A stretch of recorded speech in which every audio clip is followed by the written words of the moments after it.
fellow Falcoholics, what is up? Welcome to episode 248 of the Falcoholic Live. I'm your host, Kevin Knight, here with my co-host, as always, Adnan Ikic at Say Which Way. Adnan, how are we doing this evening?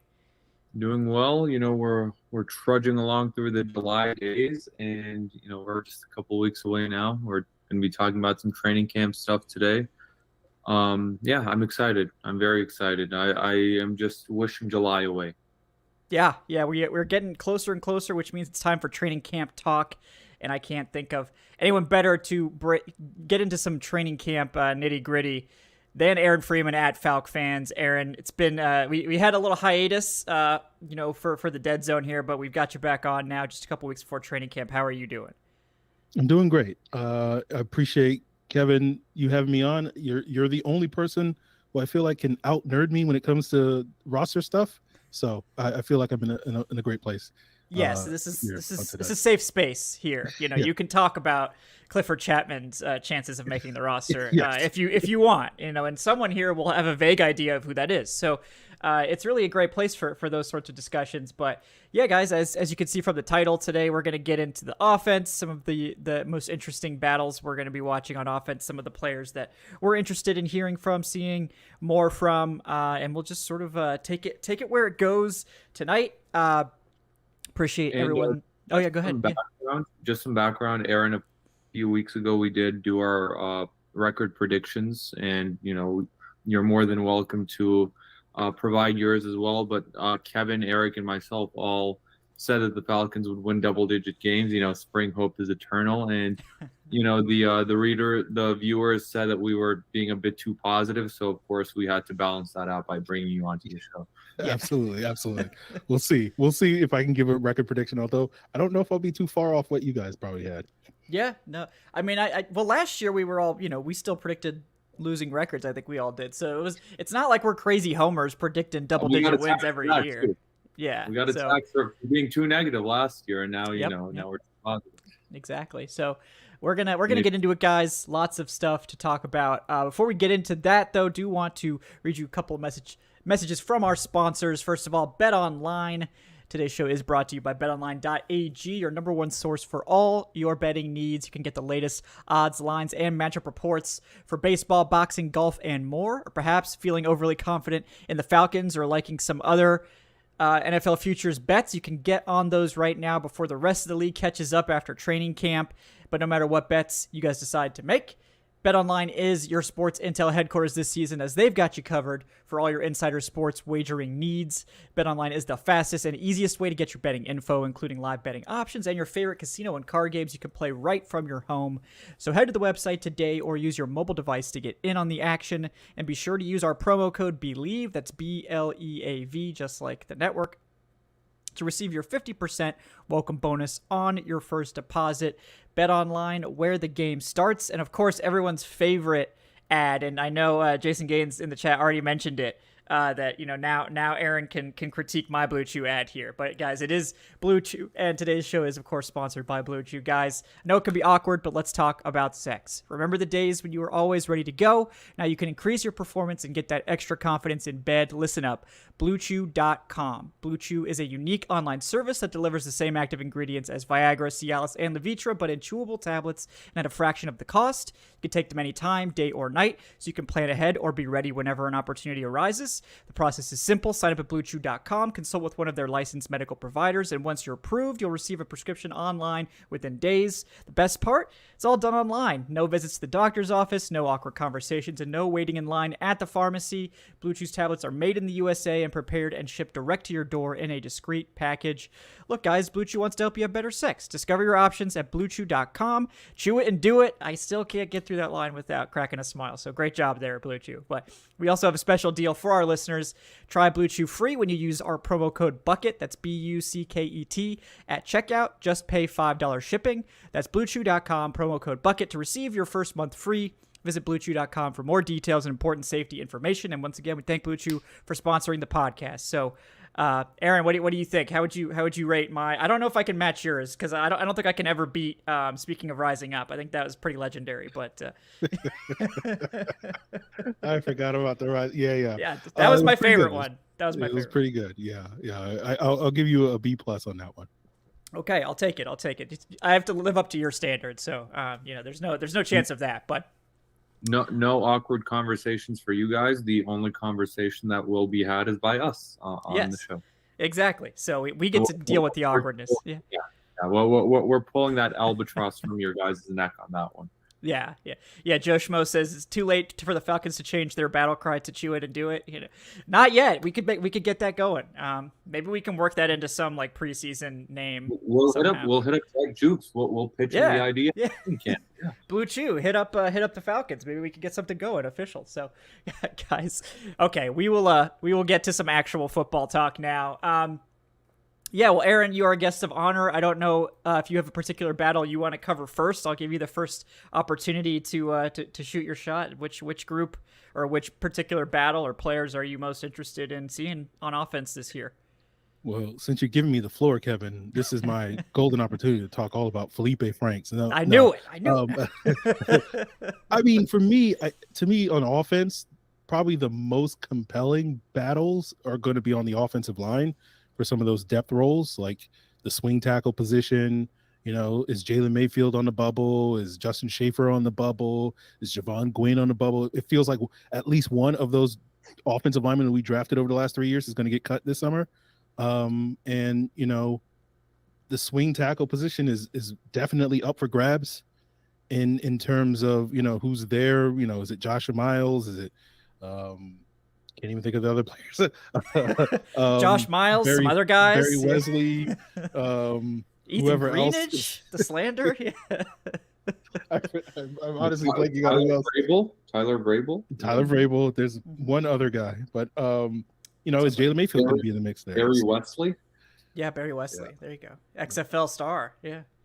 Yeah. So, I feel like that swing tackle position is probably going to be that position that we kind of circle heading into training camp as a position that they might, address at the end of training camp, off the waiver wire, because I'm not 100% convinced that someone will emerge over the course of the summer and make them feel confident that guy can be a plug-and-play starter in the event of a injury to Jake Matthews or Caleb McGarrett. We saw them go out there and get Chuma Edoga last year at the start of the season for that exact reason, because they weren't necessarily happy with Jermaine Ifedi and some of those other guys at that spot. So it feels like we're going to be back in that situation again this year. But at the same time, maybe Barry Wesley, takes, goes from the XFL to the NFL and is the new Matt Gano or something like that. So that's going to be one of all those battles for some of those key depth roles is going to be really intriguing for me. And of course, I got to mention Ryan Newsel, Newsflash, here on this podcast. So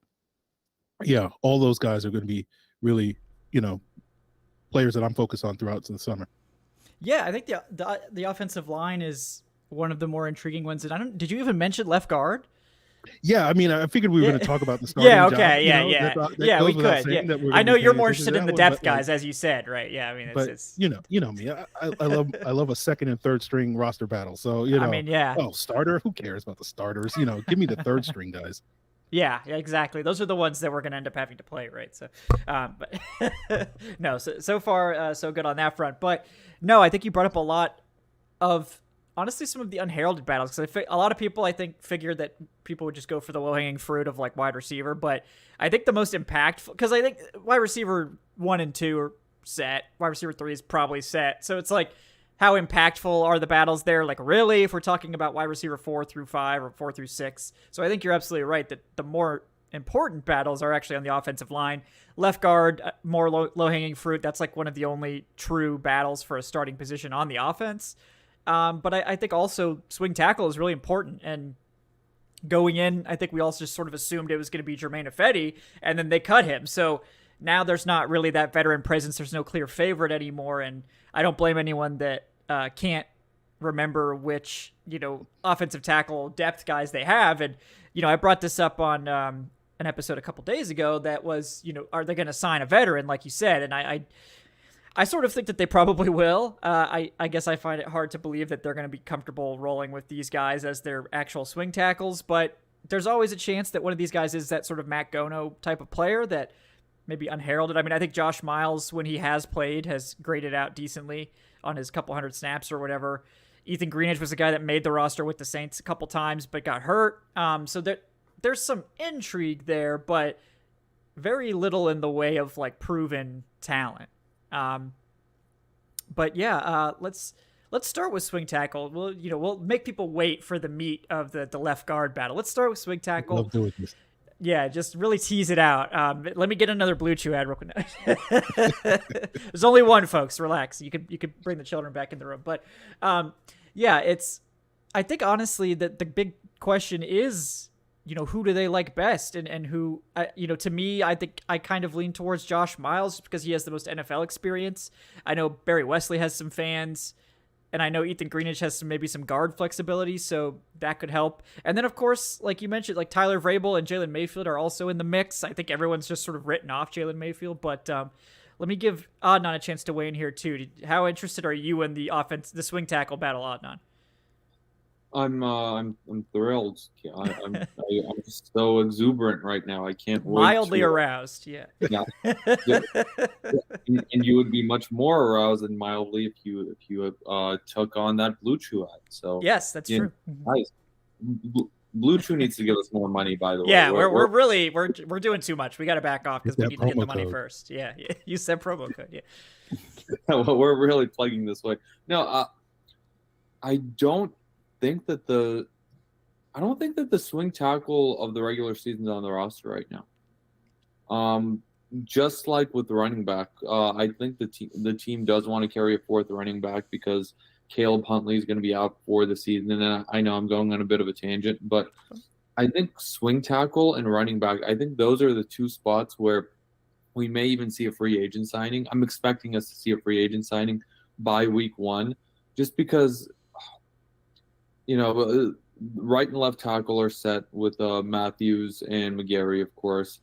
None of these other guys really, strike much confidence. And I'm just not a believer. I hope that someone comes out of nowhere and proves me wrong. And, I'm sitting here and it is a Matt Gono situation, maybe possibly from a couple of years ago. But I mean, of course, I am intrigued and I am rooting for guys like, Tyler Vrabel, Barry Wesley, like these guys to, Ethan Greenidge to really take that swing tackle role by the neck and to really make it theirs. But I don't expect it to happen, and I expect that the team will, sign a veteran by week 1. Yeah, no, I don't disagree with you at all there, but they've sort of taken this tack at like several positions, right? You mentioned like running back too. Like I sort of feel like they have to sign guys there unless they're planning to actually give like Bijan and Algier and Patterson like carries in the preseason. But we could see like 2 more running backs signed because Caleb Huntley's going to go on the PUP. And like, how many snaps are we actually giving to Bijan and Tyler? Are we just giving Carlos Washington Jr. like 25 carries in the preseason? I mean, he would probably love that. Yeah. That's the preseason. Well, who was it? Was it Teron Ward a few years ago who just got all the carries handled in the last preseason game? Mm-hmm. So it's going to be the summer of Carlos Washington. There you go. I mean, they clearly like him because they haven't added anyone yet. But back to the offensive tackle spot. I am curious if, like, I think I agree with what Adnan's saying that they're probably going to go for a veteran. There's a lot of veteran tackles still out there, so that obviously helps things. I don't think they're going to be expensive in terms of going after anybody like that, but, like, is Taylor Lewan going to sign somewhere for starting money, or is he going to have to take a prove-it deal, at this point? I don't know, but you would have to think if he's willing to take a prove-it deal, reuniting with Arthur Smith would be high up his list. I'd be excited to see that. More likely you're probably looking at someone a little bit further down the list. I think Chris Hubbard's out there. I think he's a decent swing tackle. We could get the Tom Compton reunion, the deep cut Shanahan reunion there with Tom Compton. Juwan James, for a little bit, didn't he? He did start, I think, at some point for somebody. I don't think it was last year, but at some point recently. What I think it was the Vikings in like 20 after the Falcons fiasco. I also want to say he started on the 49ers the year they went to the Super Bowl in 2019. It was a Super Bowl tackle, as a backup. Tom, he is 34, but if he's your swing tackle, I mean, that's fine. Yeah, I know someone in the chat mentioned Dennis Kelly. He's played with Arthur Smith before as well. So there's a lot of tackles out there still. So It's it's not probably not going to break the expensive, bank. Yeah. and also players tend to move off of their financial position and tend to listen to some of these lower offers from teams the closer we get to the regular season, and the more that they see that, hey, I'm out of a job right now and September's coming up. Yeah. So it could be that, but yeah, I am curious. Aaron, do you as well think it's probably going to end up being a veteran signing, or do you think there is the future swing tackle on the roster right now? Yeah, I'm leaning towards someone not currently on the team. I think the Dolphins are an interesting situation because they have a lot of sort of veteran guys that are basically failed starters in the league at tackle, like Kendall Lamb and Jerron Christian and, Austin Jackson and Liam Eichenberg, and they just picked up Isaiah Wynn. And I think what's notable to me is Kendall Lamb played at App State when Dwayne Ledford was the offensive line coach there. Jerron Christian was drafted by Washington, and of course, Kyle Smith, now the Falcons assistant GM, was the guy running the draft room when they drafted him. And then the Falcons assistant offensive line coach, Sean Flaherty, was an assistant with the Dolphins for 2 years. I think he worked with both the offensive line and the tight end. So when they drafted Liam Eichenberg and Austin Jackson, he was there during those years. So if those guys wind up getting cut, and of course, Isaiah Wynn, being a Georgia boy, if any of those guys wind up getting cut, I would imagine, the Falcons would scoop up one of those guys just because they have just a little bit more experience if, the Falcons don't go and sign one of these free agents that you guys just mentioned. So I think the Dolphins are going to be interesting because they're going to, we're going to get that preseason game. We're going to get those joint practices in early August. So like they'll be able to see these guys up close and personal, and they do have some connections with some of these players. So, and some familiarity. So I think that's a team that is worth circling as a couple of options if they do the waiver wire thing at the end of the training camp.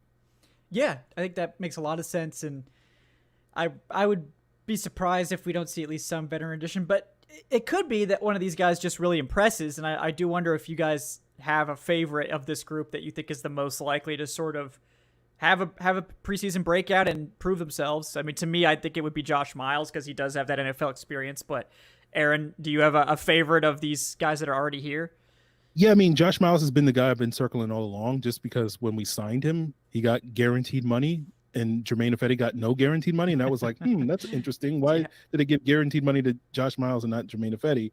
But then the other player that's notable to me is Ethan Greenidge, because when the Falcons had their sort of practice at MBS and Jake Matthews wasn't there, Ethan Greenidge was taking the first team snaps at left tackle. So because of that familiarity from the Saints, it feels like it'll probably be one of those two guys, but at this point in time, you flip a coin and figure it out.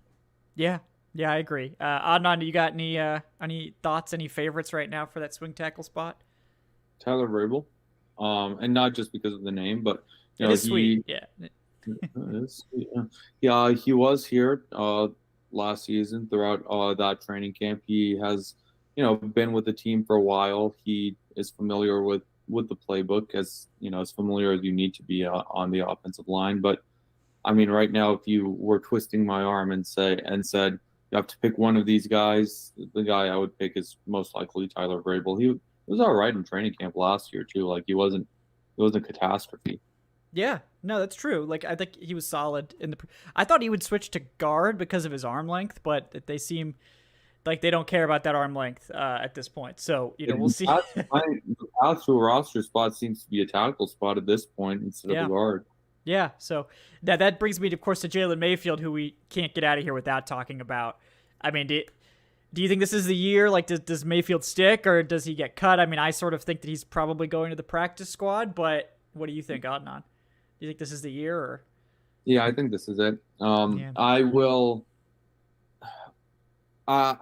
anytime we talk about Jalen Mayfield, and I feel like I've gotten annoying at this point, I always feel like it's my moral obligation to mention how screwed he got by this coaching staff when they pretty much made him play tackle for all of training camp and all of preseason in year one, and then right before the season started, they're like, "Hey, you're our starting left guard. Go out there and block." Go out there and block Vita Vea. Go out there and block Fletcher Cox. Go out there and block those Giants monster defensive tackles. Javon Hargrave was his first game. Oh my God. Yep.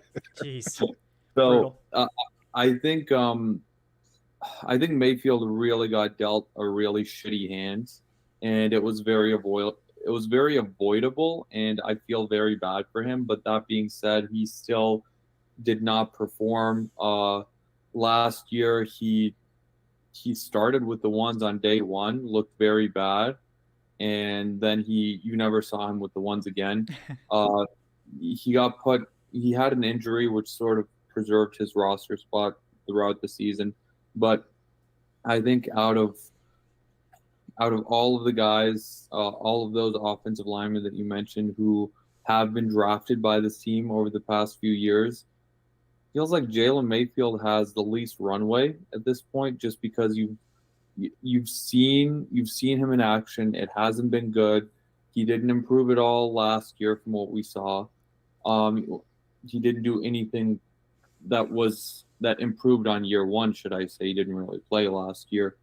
And I feel like the clock is really ticking at this point, and I do think at the end of the day he won't be on the roster, but I do think they may try to keep him on the practice squad, if for nothing else, to sort of soften that PR blow of him being a third rounder a couple of years ago and just not really contributing anything up until this point. Yeah, no, I agree. Agree with you there. I do think it's a tough task for him to make it this year, and I think it's by design. Like, if he's going to make it, I think they want him to earn it and not just give him a spot because he's a third-round pick. Aaron, what do you think? Is this the end of the Jalen Mayfield era, or just merely a bump in the road? I mean, it should be, because I'm very curious to see. No shade at Jalen Mayfield. No, definitely not. All the shade at Jalen Mayfield. But when we drafted him, I was like, there's no chance he can stick as a tackle in the NFL. Like, there's no chance. I just, like a guard, he has a shot. Like, I was not that high on Jalen Mayfield when we drafted him. But like, I was like, there's no chance he'll be a tackle. There's a decent chance that you can turn him into a halfway decent guard, but it's going to take some time. And so I'm very curious to see if the Falcons really stick him at tackle. And because based off of that, I'm like, yeah, there's no chance he's going to make it if he's going to be a tackle. But Dwayne Ledford kind of is a miracle worker. So I'm like, if anybody's going to basically, do the unthinkable, do the impossible, maybe Dwayne Ledford can, do some magic or something like that. And maybe Jalen Mayfield sticks. But, I have him on my 53-man roster prediction, but only because like the team is going to try to save face and not cut their third rounder, 3 years in. But that's the only reason, I had him putting on the roster. We just see this year after year where an NFL team is just going to keep a guy just to keep a guy, just so they can sit there and say, look, all of our draft picks are still on the roster, and that means something after 3 years. And, Dimitroff used to do that all the time. So I will stand up and applaud Terry Fontenot and Arthur Smith if they don't do that, because it just feels like so many NFL teams always do that. So, yeah, I have a hard time believing it, but at the same time, like, I really have an even harder time believing that Jalen Mayfield as a tackle was going to do enough to make the roster. Yeah, I agree. I mean, I was definitely higher on him than you coming out. In fact, I was like, oh yeah, he's going to be the week 1 starter at left guard. And like, not for the right reasons that happened, obviously, but it ended up coming true, and it was terrible. It was a very bad prediction on my part that ended up being correct. But I just feel that, I don't know, unless he's had a miraculous turnaround and has been just grinding the entire season he was on IR, which I guess there's a chance of that. I think it's probably practice squad at this point. And it's like the ultimate, will he even get claimed if he gets cut as a third round pick? I mean, maybe, right? But I think his best shot would have been to stick on the inside, and it's with them moving him back to tackle. That seems like kind of a tacit acknowledgement that, like, ooh, this guy's not going to cut it. So, Jalen, no shade. We do hope the best for you, obviously. And you got dealt a really bad hand. So Yes. I feel like we've acknowledged that a lot. And so I don't believe it's entirely his fault, but it's going to be tough for him. No question. Before we get to the next segment, guys, do want to remind you to like and subscribe if you haven't already done so. That helps us out in a big way. Leave us that 5-star review on your podcast platform of choice. I want to remind folks that you can donate to the Training Camp Travel Fund, which we are running right now. That is streamlabs.com/thefalcoholic/tip. We appreciate that all those donations go towards the travel fund, and make sure to leave a question with that donation as well so we can answer it for you. We did have an anonymous donation come in over the week from X, the $10. So X, whoever you are, thank you. There was no message, so just money. So thank you. That's cool. Appreciate that. All right, let's move on to another battle that we referenced. That's left guard, Matthew Bergeron versus Matt Hennessy. The most interesting battle that everyone will be paying attention to. I wonder how this will play out, because last year we saw like rotation every day, and then they like settled on Elijah Wilkinson pretty quickly. I wonder if that'll be the case here, if they'll do something similar, or if it'll be different. But yeah, I'm really interested in that one. I do think that Bergeron has the talent advantage, but Hennessy does have the experience, obviously, at this point, going into his 4th season. So I'm interested to see how that shakes out, if they will roll with the veteran or if they'll give Bergeron an opportunity right off the bat. But Adnan, I'll give you the first crack at this. What do you think about that left guard battle? How do you see that playing out?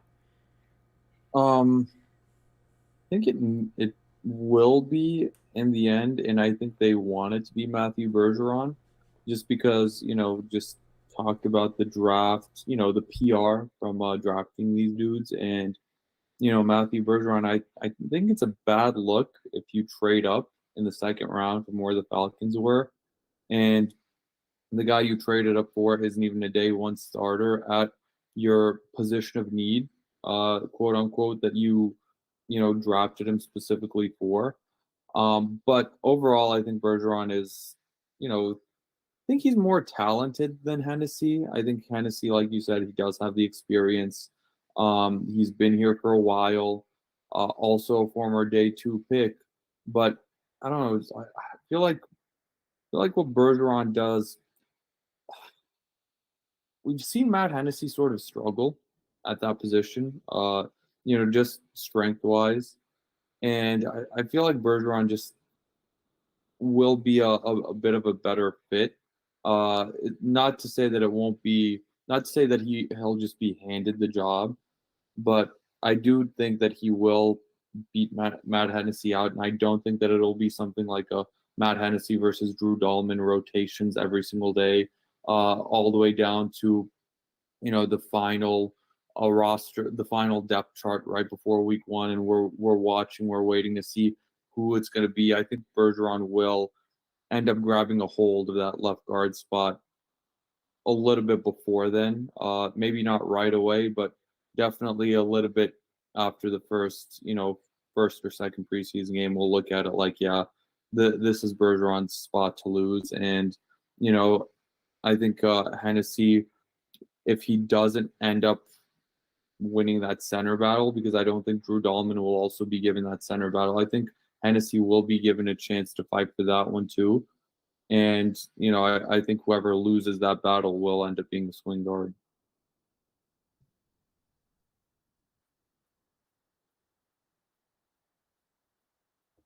Hello? Hello? Sorry. I forgot to turn my mic back on. I was doing a promo tweet, and I didn't want everyone to hear clickety clacking. So, yes, what I was saying was, Adnan made some good points, but I'm curious what Aaron thinks about that battle between the rookie versus veteran, right? Matthew Bergeron versus Matt Hennessy, the battle of the Mats as well. So a lot of intrigue there. Yeah, as Adnan said, I think it's Bergeron should win the job, right? If it's close, you got to imagine the Falcons, as Adnan said, they're not going to just give him the job. We've seen this regime be very careful with rookies, all I think in large part due to the Jalen Mayfield situation where they threw a guy out there to the Wolves before he was ready. Is why they were slow with Richie Grant. They were a little slow with, Ikic and Troy Anderson and Desmond Ridder last year. So they're not going to throw him to the wolves if he's not ready. So I think this is really going to be a measure of Bergeron's NFL readiness, right? If he shows that he's ready to play, and based off of, as Adnan said, they're valuing him enough to trade up in the draft, and the rumors that we heard that they were trying to jump back into round 1 from various folks, whether you buy that or not or whatever, and assume that was for potentially Bergeron, tells us that the team thinks very highly of him, and hopefully they've learned their lessons from that Jalen Mayfield saga where they drafted a project and then threw him to the wolves, as we discussed earlier, and really kind of set him up to fail in that regard. So I think because of my belief in Bergeron, the player, the prospect, and the team's belief in him, assuming that he doesn't come out here and struggle in training camp, right? I think he'll be, the week 1 starter, right? Kevin, you talked about predicting Jalen Mayfield to be the week 1 starter. Like, that wasn't that bold a prediction. It was just Jalen Mayfield was so bad that the team had to basically, I guess we're going to start Josh Andrews. There was no plan ever. You can never convince me that the team came out of that offseason thinking Josh Andrews was going to start for them at left guard. They were just like, he's just a body, right? And Jalen Mayfield's going to be the starter. But Mayfield was so bad that they were like, I guess we're starting Josh Andrews. Then he got hurt, and then Mayfield got the job back. But I think with Bergeron, assuming that he isn't terrible like that, assuming that he's decent in training camp, ultimately I do think he'll probably be the one that emerge, as Adnan said, because that's obviously the long-term goal. And if he's ready to play, they'll play him. Yeah. Go ahead. Yeah. He's also just physically, he also has the tools advantage over Matt Hennessy. 6'5", 322 pounds. Like, this guy's built like a guard. Whereas, as I mentioned, Matt Hennessy has had some issues with some of the more, robust and stronger guards of the past. But, I do think at the end of the day, if Bergeron doesn't win that battle, and if he's not the week 1 starter, I think we will get, some very level-headed and calm takes from Falcons Twitter, understanding your point, Aaron, about, the Falcons not rushing rookies, and nobody's really going to have, nobody's going to be too upset about it on Falcons Twitter, of course. Yeah, I love that. Yeah, no, very level-headed takes for sure. That's definitely what we get in training camp every single year. No, I do think it's one it'll play out longer than the Elijah Wilkinson, Jalen Mayfield competition did last year. That was decided like immediately. So I do think that we'll see this probably last through the first preseason game, I would think, at least. I think by the time the second preseason game rolls around, we should probably have this settled. But I think that I agree with both of you. Like, we said it in our post-draft stuff too. Like, Matthew Bergeron, I think, is just a much better player than Jalen Mayfield. I mean, he was picked a round earlier in a trade up. I think Matthew Bergeron has superior athletic ability. He has superior size. I think he has superior technique. Even for someone who didn't play a lot of guard. I mean, you were there at the Senior Bowl, Aaron. You saw Bergeron play guard for like 20, 30 snaps, and he looked pretty good to me. I mean, he didn't look like he was having any issues, and that's not the same as playing it in the NFL, in a practice. But I think he's just a better player overall, and I think he's a lot more ready to switch positions, given that he's played, both sides of the offensive line, and he's played tackle at a high level. He's just much more experienced.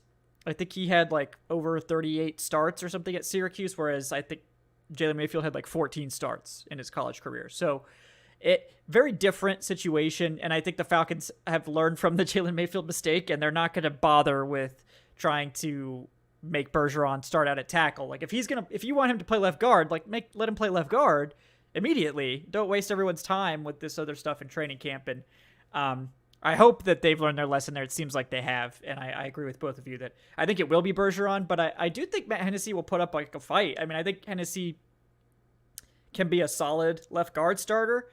I think he's probably still best as like a center, but even if he doesn't win the battle, I think having Hennessy as like your primary interior backup is a good situation to be in, and I wouldn't expect him to get cut if he doesn't win the battle. I know they can save some money, but they don't really need the money, so it's not pressing for them to get that claw back that $2.7 million from Hennessy like it might have been in years past. So I agree with you guys' takes. I think that it will be Bergeron as well. And I think we would all feel pretty good about that, assuming he doesn't look like a complete train wreck in the preseason. So, the Falcons aren't exactly getting easy tests. Once again, we're probably going to see bad offensive line play in the first preseason game, which seems to be an annual tradition for this team. But it may get a little easier after that. Hopefully the depth is better, so it's not just completely unwatchable after the first string leaves the game. Did want to read from Scat with the $5. Thank you, man. Really appreciate that. Says, love the show, guys. Thanks for all your efforts. Is there a chance we re-sign Rashaan Evans? Do we need him this year? It seemed like they were going to re-sign him at one point. Like, Fontenot even mentioned it, like, publicly, and then it never happened. So I don't know what the answer is there, honestly. I think they certainly could use another veteran linebacker, like a third linebacker, especially if you're not sold on Michael Walker. But at this point, I don't know if they bring Rashaan Evans back. It may be that they sort of have like a handshake agreement. It's like, hey, if none of these guys, like if you don't get a better offer, we'll bring you back, in, the first week of the preseason and get you back up to speed. Maybe he's holding out for a starting job. I don't know. I know that Dean Pease was a big fan of Rashaan Evans. It seems like maybe when Dean Pease retired, maybe that threw a wrench into things. But, I don't really know what's going on with that. But I do think that they could probably use a veteran linebacker. But I don't know if you guys have any thoughts on that. Because the deal, I thought it was about to happen like after the draft, and it seems like it never really did. So you guys got any Rashaan Evans takes at this point? Oh, I got all the Rashaan Evans takes. I knew it. I knew I could count on you for that. Yeah. I don't think he's coming back. Now, my personal conspiracy theory is, D-Led was kind of the first person to put that out there, and no shade at D-Led, but he's not necessarily known for breaking Falcons news. So I didn't put a whole lot of stock in that. And so part of me wants to say that Terry Fontenot mentioned him by name because D-Led asked him about Rashaan Evans. Like, what about Rashaan Evans? Like, we like Rashaan. And that was it. But I think the thing that's going to hurt Rashaan Evans moving forward and has hurt him throughout his NFL career, which is he's not very good on coverage. So, that's not a good combination in today's NFL, even with the running game kind of, being resurgent and whatnot. And you're leading that crusade to revive the running game, by the way. Continue. Yep. Absolutely. But the other thing that hurts Rashaan Evans, because he's been a starter his entire career, is he doesn't play special teams. And at this point, because of his coverage limitations, I don't think any team that's not coordinated by Dean Pease is going to be giving him starting jobs. And so therefore you kind of have to play on special teams. And, you compare him to a player like Paul Warlow. Like Paul Warlow was able to stay in the league for a couple more years after he moved on from the Falcons because he could play on special teams. And and unless Rashaan Evans wants to reinvent himself as an ace special teams player, he could, he's got the demeanor to be the classic sort of wedge buster. So he could do it. But unless that's really what he's shooting for, that I think that's part of the reason why, it doesn't seem like teams are, knocking down his door to bring him in. And I don't expect the Falcons to either, because I think they're probably good to go, at the top three spots. That fourth linebacker spot is up for grabs, but that's mostly a special teams job. So I think that's why the Falcons aren't going to be too interested in bringing back Rashaan Evans. No, don't disagree with you there. I think that it seems like if it was going to happen, it probably would have already happened. And I agree with you. Like, I don't think he's as good a fit in Ryan Nielsen's defense, where they're going to play two linebackers and they're going to need them to be able to do all three jobs, right? They're going to need them to blitz. They're going to need them to defend the run. And Rashaan Evans checks both of those boxes just fine, but he doesn't cover, and he doesn't really have the ability to cover at this point. I think it's pretty much, we know that he's like at best an average coverage linebacker on a good day. And on a bad day, he's a liability. So it doesn't seem like he's as good of a fit for this defense. It just seems like when he and Dean Pease were together, they just figured out a way to make it work. And he just played like an average to maybe even a slightly above average starter. But outside of Dean Pease, he's had pretty poor PFF grades and not been as effective. So it seems like Pease was really good at getting him where he needed to be. But now without that, it just doesn't seem like it's a priority. And the Falcons seem to really like all these UEFA types that they have kept. Like Dorian Etheridge has apparently been getting some hype. I liked Etheridge. He was like the preseason hero a couple of years ago. Nate Landman was a guy they kept around. And then they Nate brought in, Landman. Nate Landman. Yeah, it's great. This is a big Nate Landman, a pro Nate Landman show. Yep. And I am obliged morally, again, on the side of morality here, to say that Aaron, you mentioned Paul Warlow. I have to mention that he is a friend of the show, Paul Yes. Warlow. Mm-hmm. So, we hope that Paul is doing well. Yes, absolutely. But yeah, I think they're going to see what happens with the guys they have. And obviously we'll talk about that on next week's show too. But I think they have some good special teams players and like Andre Smith Jr. and Tay Davis that are probably fine as the fourth linebacker. It really just depends. Like if they trust Michael Walker as the third guy, then they don't really need to do anything. If they don't trust Michael Walker, then there's an opportunity for them to maybe go out and sign someone. We don't know what they think at this point. Well, I guess we'll see in camp. Like if Michael Walker's not even working with the twos, then we'll know that he's probably on the way out. But similar to Matt Hennessy, the Falcons could save $2.7 million from moving on from Michael Walker. So if he's not going to be the primary depth piece, that could be a situation where they feel like they can get another veteran linebacker for like $1 million and save that $1.7 million against the cap for their emergency fund or to roll over or whatever. I do sort of feel like he's the most likely of the three guys that have that bigger cap hit of the guys on expiring rookie deals, that he's the one that's probably most likely to be the cap casualty. But again, it's hard to say because he lost favor with the previous coaching staff, Dean Pease, but Dean Pease is gone. Frank Bush still here, who was his linebackers coach. So I just don't know what to think about that. It's kind of dicey, but good question for sure. And we'll talk more about it on the defensive battles to watch next week too. We'll get into that depth chart a little bit more. Good question though. Thank you for your donation. All right. Probably got to get to wide receiver. That's the one everyone probably tuned in. No, you're good, Scat. Don't worry. It's fine. You can ask any questions you want. But wide receiver 1, set in stone, 100% Drake London. Wide receiver 2, I think we all are very confident it's going to be Mac Hollins. Wide receiver 3, I think we're all pretty confident it's going to be Scotty Miller. But then after that, it's completely anybody's guess who is going to do what. It's wide open. Will they keep 5? Will they keep 6? Most NFL teams keep 6, but the Falcons don't play a lot of 3 wide receiver sets. So maybe they just go with 5 because they like to keep more tight ends because they like to keep a fullback. I don't know. So I'm really curious. Aaron, I'll give you the first crack here. Do you agree with the top 3 basically being set in stone? If you don't, you can touch on that. But otherwise, who are you sort of eyeing as the biggest contenders for these last couple roster spots? Well, officially, I do agree, Kevin, with the top 3, but I'm a little hurt, as the originator of the Kadero Hodge bandwagon, that you did not say that, the 4th spot is also locked up I think it's pretty well. Yeah, Agreed. he was just a hair out of roster lock for me, but I do agree that Kadero Hodge is probably the safest of every other wide receiver, not in the top 3. But 9 special team tackles last year. That led the team. Yeah. And they gave him a new contract. I do think that he's the most likely to be the wide receiver 4/5 or whatever. But so we'll put that there with Kadero Hodge. We'll pencil him in for wide receiver 4. So I will say if something happens and Kadero Hodge ends up getting cut and not making the roster, I will be that guy in late August tweeting out my fury as to Kadero Hodge not making the roster spot as the wide receiver 4 and special teams player. And I'm pretty sure those around me will be like, dude, just go touch some grass or something. I know, people been telling me that for Hodge years.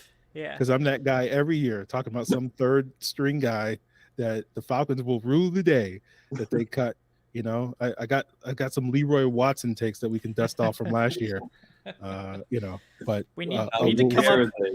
We need a name for like the Hodge stands. I'm working on. What do you guys think of like Hodge hogs, like hedgehogs? You could be the Hodge hogs. The Kadero Hodge stands. I don't know. We'll workshop it. We'll workshop it more.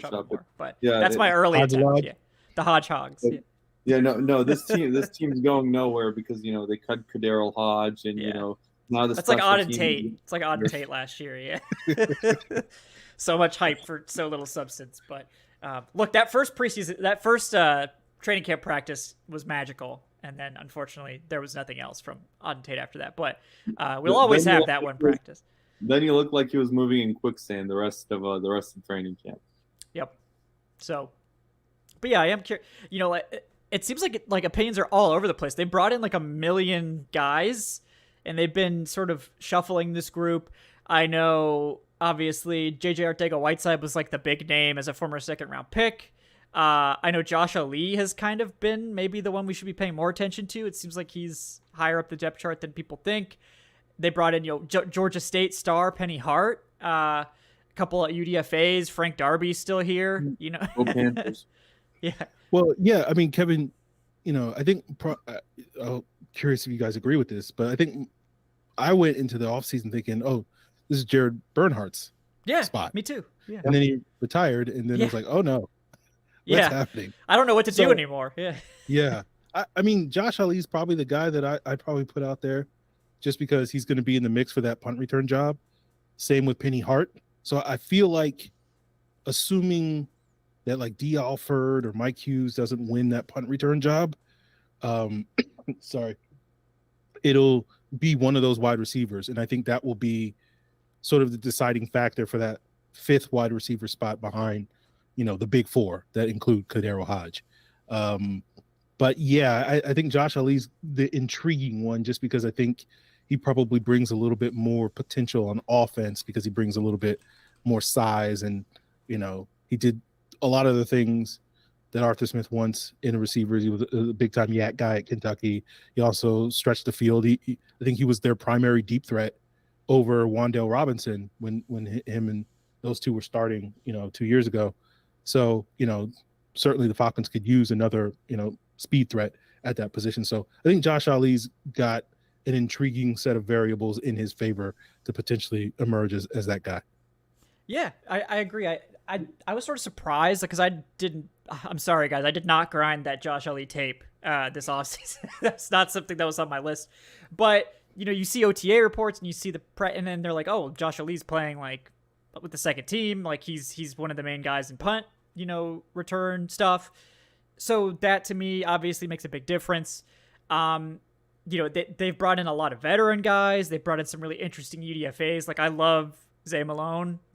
I think he's the one I have circled of like total wild cards to make it, because I think he's really talented actually. And sort of, if you haven't like I tell you guys this every time I mention Xavier Malone, go find Xavier Malone's Henderson State tape and just pop that on and just tell me you're not like sold, because it is hilarious. I think he had like 1,400 yards, averaged over 20 yards per catch on like 80 catches, and he's just trucking people. This dude's like 5'8", like 5'8", 180 or something. So he's thick, but like you don't see a lot of people in D2 can still tackle. It's not that they can't tackle. It's just they're not very. He's clearly more athletic than everyone. But when you get a linebacker dead to rights on a tackle and he breaks the tackle, that impresses me, even if it's D2. So he's really interesting. But Adnan, you got a favorite or a couple favorites out of this group that you're interested in? Well, I will say that I agree that it is a big 4. After that, I think Aaron makes a really good point about the punt returner battle. That feels like a golden ticket. If you can sort of win that battle, if you're a Josh Ali or Penny Hart, like that's your golden ticket to the 53-man roster. It's like one of those Willy Wonka like golden tickets. Hey, you want that NFL contract? Beat out Mike Hughes and D. Alford for that return job, because R.I.P. Avery Williams. Well, R.I.P. 2023 Avery Williams. He'll be back next year, but that was a big loss. I will say, I know I'm supposed to be objective, but I'm not going to be. I'm rooting for Penny Hart to win that job, just because go Panthers. As someone who graduated from Georgia State twice, I feel like it is my moral obligation to support my fellow Georgia State Panther, Penny Hart, in making this roster. Also, he's also pretty good too. Like. Yeah. He was a beast with Georgia State. He didn't really get too much playing time with Seattle, but he's 5'8", which kind of sucks. But he can move out there. He's a very good wide receiver. It would be very funny, not funny, but it would be very, it would be funny too if the Falcons sort of rehab JJ Arcega-Whiteside, if he like makes this roster and he ends up being what the Eagles thought he would, and I feel like that would be very satisfying for me to watch, and just because that those degenerates up in Philly will be losing their minds over that. But it is probably going to be the most exciting UDFA battle, but it's filled with UDFAs. We can even call it that, honestly. Just like it is every year. Every single year there's always that wide receiver battle. It always captivates our attention. It's going to be what we're focusing in on in quarter 4, preseason game number 3. It's the same. It's the same cycle every single year, and I do think that Jared Bernhardt retiring abruptly does sort of open up one of those spots, that you didn't expect. I wasn't penciling Bernhardt in as a starter, but I did think he was, probably among the favorites to make that roster because he did it last year. And, we saw his chemistry with Desmond Ridder in last year's preseason. But, there's a few spots here, wide receiver and running back, where suddenly that roster spot is open because of injuries / retirements, things that you didn't really see coming. And, one man's misfortune is another man's opportunity. And that's sort of what training camp in the preseason is all about. Yeah, no, I think you're right there. And it's always one of the most fun to watch. Cause look, like it's wide receiver in training camp. It's always going to get hype. It's fun to watch wide receivers catch passes. It's fun to watch guys make acrobatic catches. It's fun to watch offense. Like it is. Like it's one of the ones that's easier to track for the average fan too, and it makes it great for content, and it's fun. Like, I mean, there's nothing wrong with people being obsessed with the wide receiver battle. It helps the Falcons have like a very unsettled wide receiver core, so it gets extra spicy because of that. But I am curious, do you guys think they'll keep 5 or 6? I know Joe in the chat says he thinks they might even keep 4, which would be definitely the lowest of any team in the NFL, I would think, if they only keep 4. But Aaron, I'm curious, do you think they're going to end up keeping 5 or 6 receivers? I have them with 5. With that 5th one being either Hart or Josh Ali, whoever wins that punt return job. But if the Falcons are serious about playing Bijan and CP at wide receiver this year, this is probably the one team that could get away with keeping just 4. So I don't think it's likely. You just want to have that extra body just in case. But, it's not as crazy as it would normally seem. Yeah. No, yeah. I mean, I think it's legitimately interesting, especially if they want to keep 5 tight ends, which they did for a lot of the year last year. It'd be hilarious if they had more tight ends than wide receivers. Well, Arthur Smith wants to keep 5 tight ends. It's just a question of where will Terry let him do it. Yes. He spent so much time thinking about if he could. He never stopped to think about if he should. I'm seeing Arthur Smith giving just an impassioned speech in Terry Fontenot's office about why Felipe Franks needs to make the roster as a 5th tight end. PowerPoint. He doesn't even have a PowerPoint. It's like a physical presentation thing where you flip the paper up, and he's got, like 7 slides about why Felipe Franks is the best player to keep for that spot. So, Felipe, will you come in here for a second? Look at these biceps. Look at this man. That's a slab of beef. Who's carved up? Felipe. So no, that is another one we could touch on briefly. But yeah, Adnan, do you think they'll keep 5 or 6 or even 4? Where do you land on that? I'm landing on the safe guess of 5 here. 4 feels very frisky. I think that this team won't keep the traditional 6 just because this team pretty much plays Kyle Pitts, at the X. Like Kyle Pitts is the wide receiver 1 on this roster, more or less. He's just not the wide receiver 1 in name on the depth chart, but in everything else, he's the guy lined up out wide. So, them keeping 5 is pretty much like them keeping 6. Jonnu Smith's the tight end 2. He's the de facto tight end 1, as you would traditionally expect that position on any other roster. So I'm going with 5. Hope it's Penny Hart.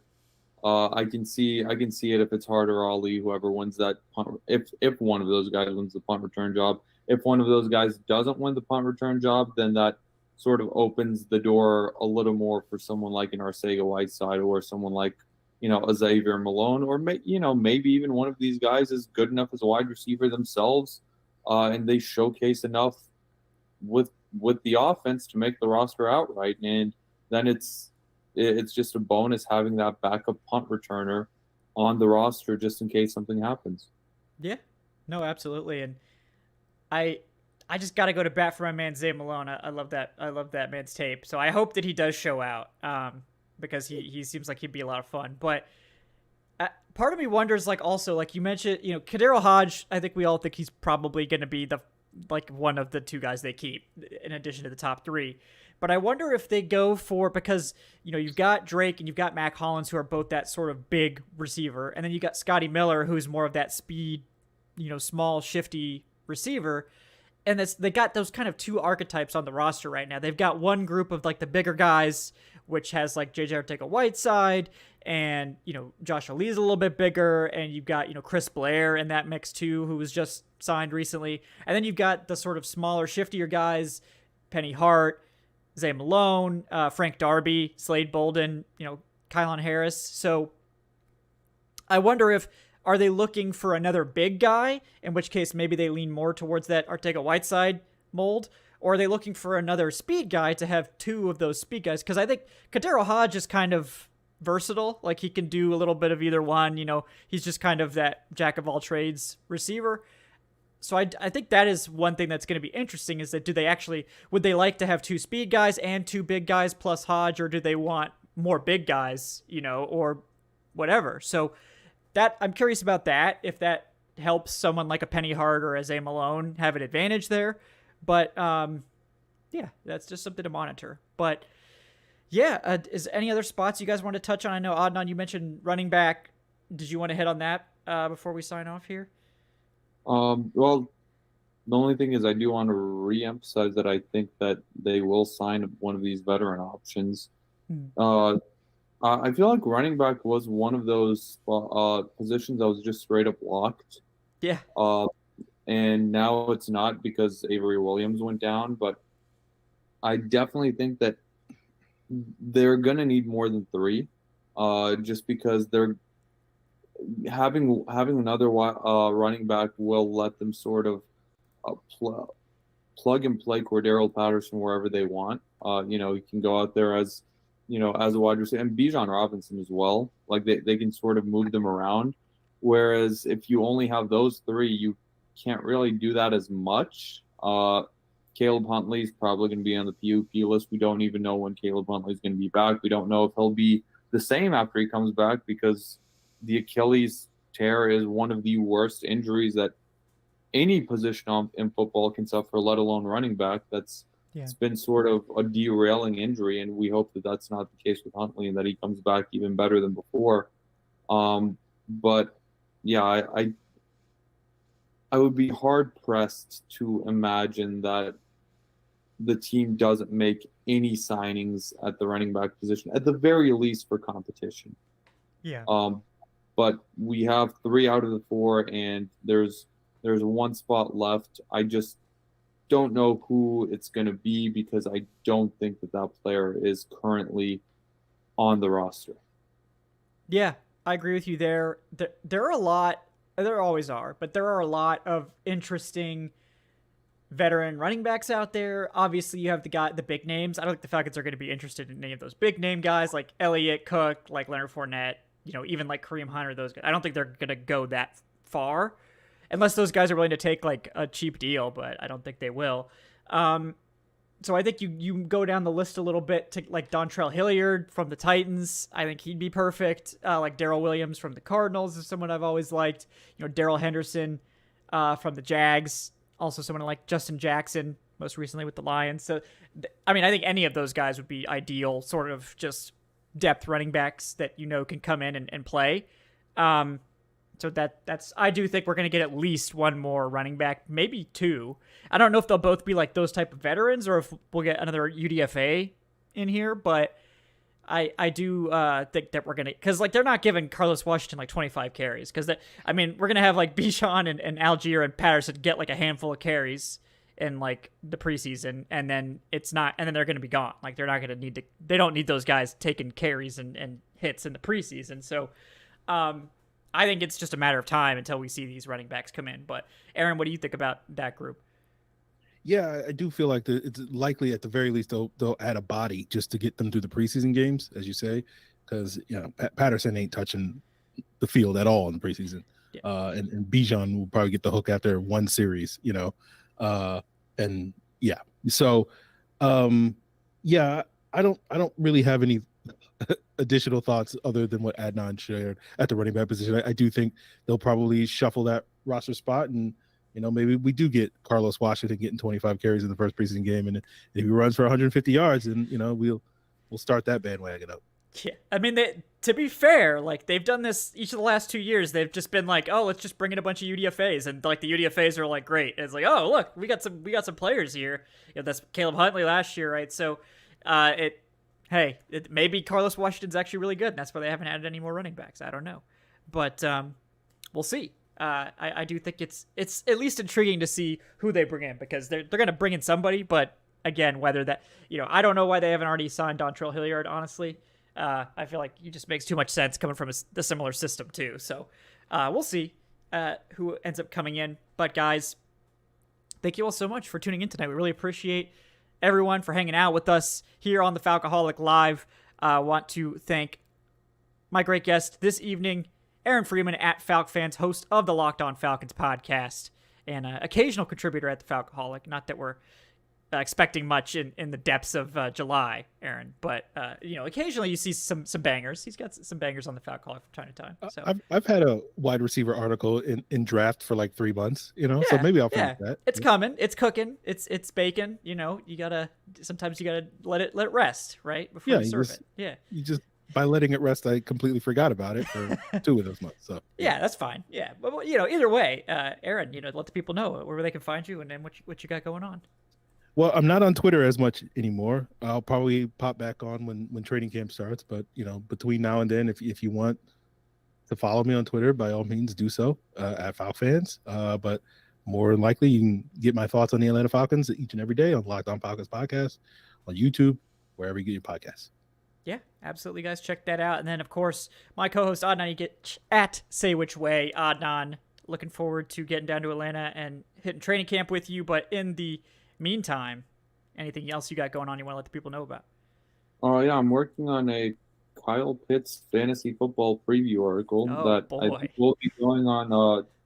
I think it'll be going on at SB Nation's big website. So, I mean, I'm not sure if it will or won't, but it'll definitely be going somewhere, and I'll let you know where when, the people who make more money than I do decide. So right now just working on that, and I will also be starting production writing on my yearly article looking at Atlanta's franchise cornerstones. By yearly, I mean this will be year 2. I did it once last year, and I decided I'm going to do it again. So hopefully I'll have that ready to go by the time we start preseason week 1. Yeah, absolutely. Well, appreciate your time as always. Appreciate everyone for hanging out with us tonight. As I said, guys, if you're interested donating to the training camp fund, you can do so, streamlabs.com/thefalcoholic/tip. You can do that even when we're off the air. Just make sure to leave your message and we will read it on the next show. Appreciate you guys for liking and subscribing. Leave a comment if you got battles that you'd like us to pay attention to, battles you want to talk about. I'd love to see your thoughts as well, folks. If you're listening to this podcast audio, be sure to leave us that 5-star review. Join the community Discord server. The link is in the show description, and that's going to be heating up, of course, as we get closer to training camp. You can follow the show at Falcoholic Live on Twitter. And check out our Patreon if you're interested in hitting up those patron fantasy leagues, which of course are one of the big draws, it seems like, every year. Patreon.com/Falcoholic Live. Those will be forming right around the end of the month, right around the time training camp kicks off, and we'll be drafting, I think, starting preseason week 1. So if you want to get on that, make sure to join that within the next couple weeks. But yeah, guys, you can follow me, Kevin Knight, at Falcoholic Kevin. Check out thefalcoholic.com for all that tremendous written content from our group of very talented writers, including Adnan and occasionally Aaron. You know, that article's been cooking for a while, so I'm expecting big things when it does come out. But yeah, guys, thank you so much again. Appreciate everyone for hanging out with us. We are almost there. We're almost out of the dead period, and then it'll be off to the races, full steam ahead into training camp and the preseason. Can't wait, guys. Thank you once again for hanging out with us here on the Falcoholic Live. We'll see you next time, folks. Have a great night. Oh, yeah. Before I go, show is brought to you by Bet Online.